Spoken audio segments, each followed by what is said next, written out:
Ayan.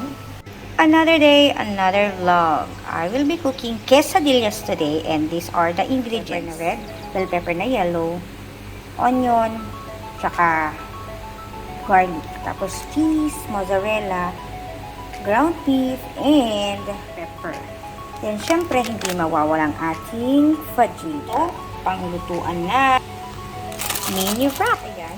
Painitin natin ang kawali para magisa na natin ang ating pang-fillings. Uunahin natin ang onion. Kung mainit na ang kawali, butter.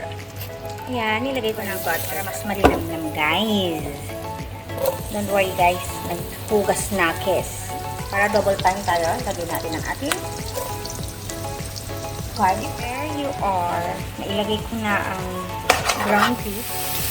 Kalimutan ko pala ilagyan ng kamatis. Ayan, nilagyan ko ng kamatis.